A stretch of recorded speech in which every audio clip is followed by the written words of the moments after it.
Добрий день, чистовані русини! В ефірі передача «Недосказаноє». З вами я, Олена Копенець-Барта і отець Димитрій. Добрий день!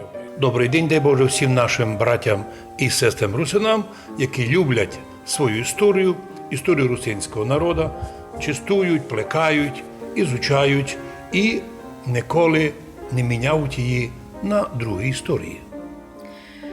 Нижня тема – жива русинська історія. На днях 14 новembra праздновали ми день рождення священника Іоанна Дулішковича, його труд «Історичні черти угрорусинів» і на нинішній день високоінтелектуальний труд. Як схоснували труди його русинські історики?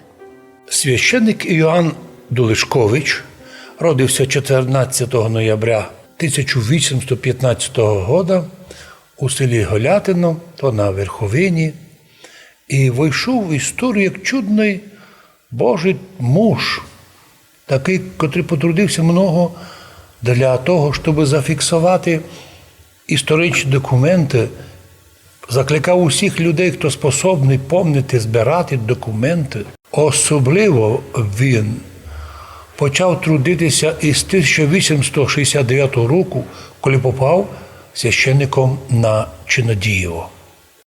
Там він закликав усіх людей збирати старі документи, і ті документи, котрі можуть допомогти русинам писати свою історію. Він перший заявляє на основанні документів, що слово «русський русин» уже упоминається у 862 році, що вже замітив і Нестор Літописець, що підтверджує і Іоанн Дулішкович. З другого боку, у Дулішковича є много документів, котрі до нас вже нині не сохранилися. От споминає, що много документів має Мейсарош, много документів знаходяться у жупанів, у людей, чиновників. І як він завершає таку думку, слав'янський з найдавніших времен руський народ русинов 862 року до пришествия сюди, як він пише, новгородців, Угорщину під Корятовичем, угроруський от нашествия цього до настоящої пори є тот же самий народ русинов руський. По Антонію Петрушевичу, руському крилишанину львовському, в історії нашої треба було би і здати повний чертеж землі, зайнятої угроруськими, з определенням імен, котрі були ріки, потоки, землі.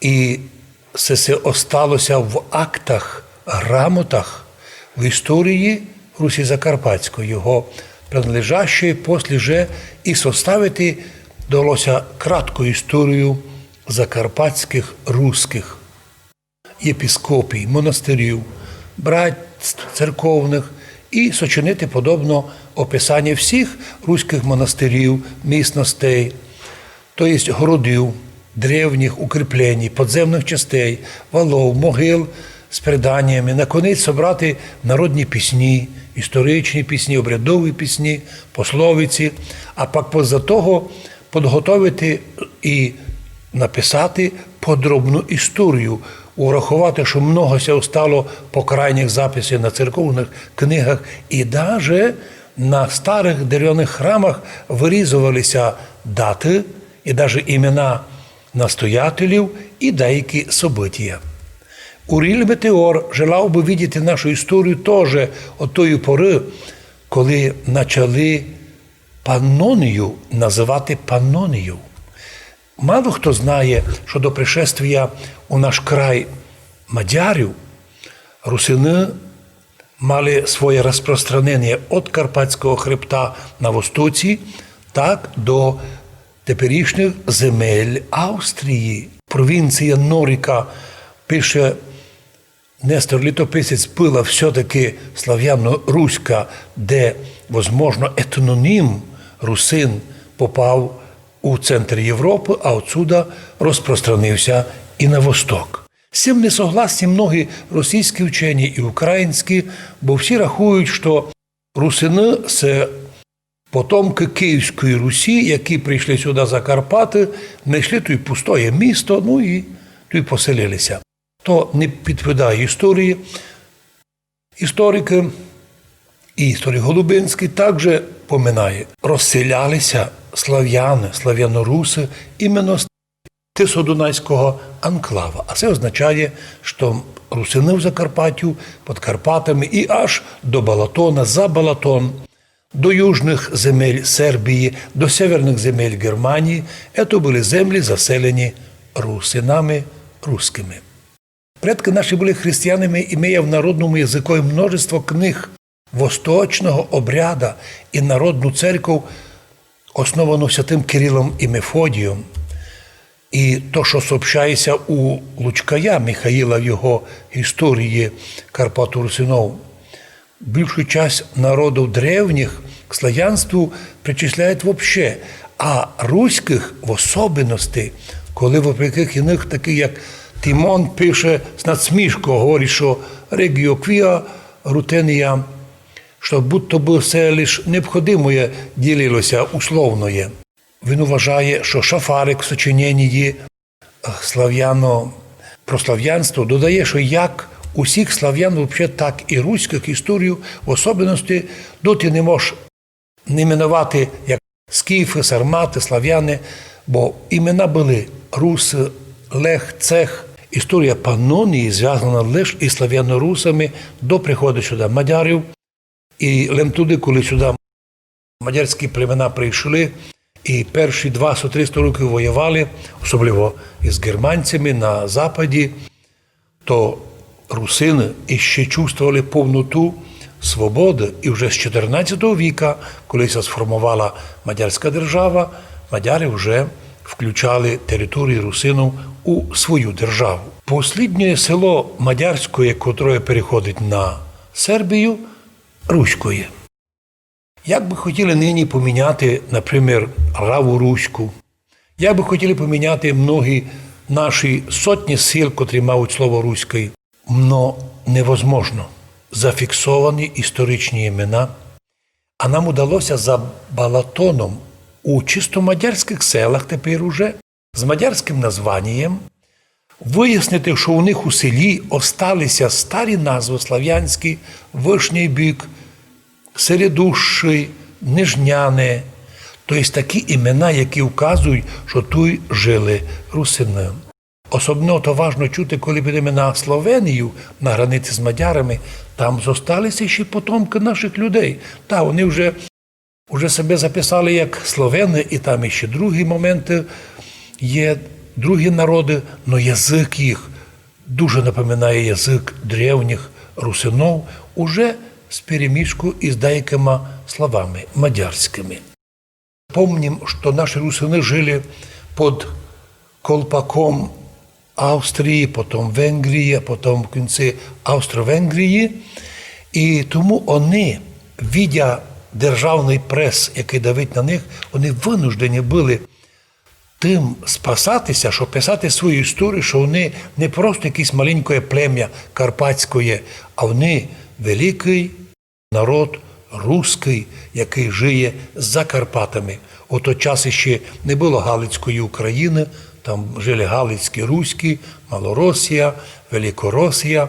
І от так робив свою історію, писав свої воспоминання Олександр Духнович, коли в той час якраз ще всі народи Європи писали свої історії, то і русини указували, які у них реальні корні.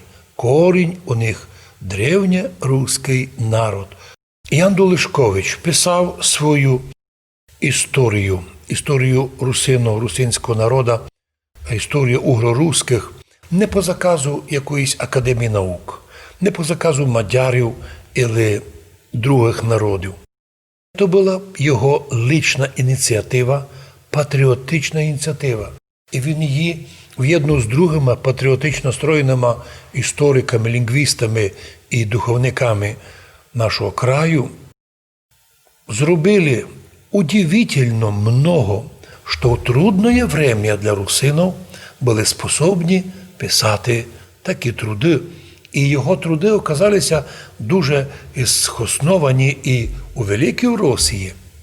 Ведь туди, коли пішли і наші русини у Велику Росію, і там заявили, що вони карпатські руські. І удивлялися дуже тим великоросам, як то вони у себе дома в Росії, а говорять по-французьки.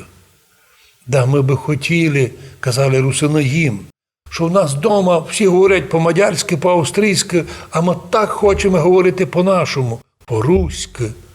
А ви тут вдома маєте свою державу, а всі говорите по-французьки. І так много раз русини переучували великоросів. Наш Балудянський став першим ректором Петербурзького університету, і многі наші русини стали там величайшими ученими, котрі двинули великоруську історію, науку і були воспитателями перших особ, були руководителями гімназій, школ. Но іменно вони завжди мали у виду одна із варіантів історії русинського народу, або історичні черти угро-русських Іоанна Дулишковича. Вічна пам'ять цьому славному історикові. І донині його зарисовки, його труди такі важні для нас. Це історія чесного чоловіка, чесного русина.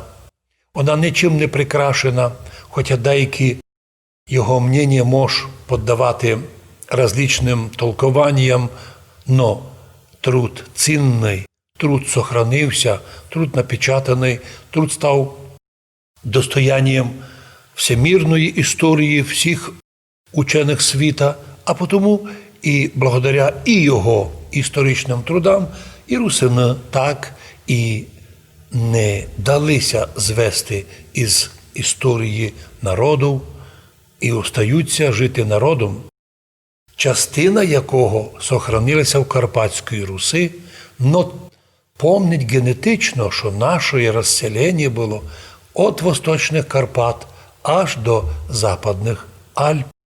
То значить, що іще много раз і нам треба дописати до тих сторінок нашу історію, котру то ті наші предки не встигли дописати, а нинішні історики вже дістали, натреновані, вже знати табу, про що мож писати, а про що не мож. Нам, русинам русинським, дуже як примір, як поступати священник Іоанн Дулишкович. Якось в розговорі із своїми друзями ми допускали, що, будучи священником у Чинадієві, а я родом із села Лицевиця, де 4,5 кілометри рядом, можемо допустити, що мої предки, а мої предки всі були, дякували, співали в храмі, будували храми. Оба храми православний нині і тот старий у Лицовиці теж будували мої предки, допускаю, що могли колись зустрічатися у Чинадьові із славним священником Іоанном Дулишковичем. Вічна пам'ять славному історикові русинського народу. На цьому передача «Жива русинська історія» завершена.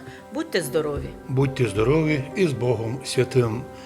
Пам'ятайте, що тот народ живий, котрий сам собі пише історію, знає свою історію, а також тот народ живий, котрий знає ще співати, молитися.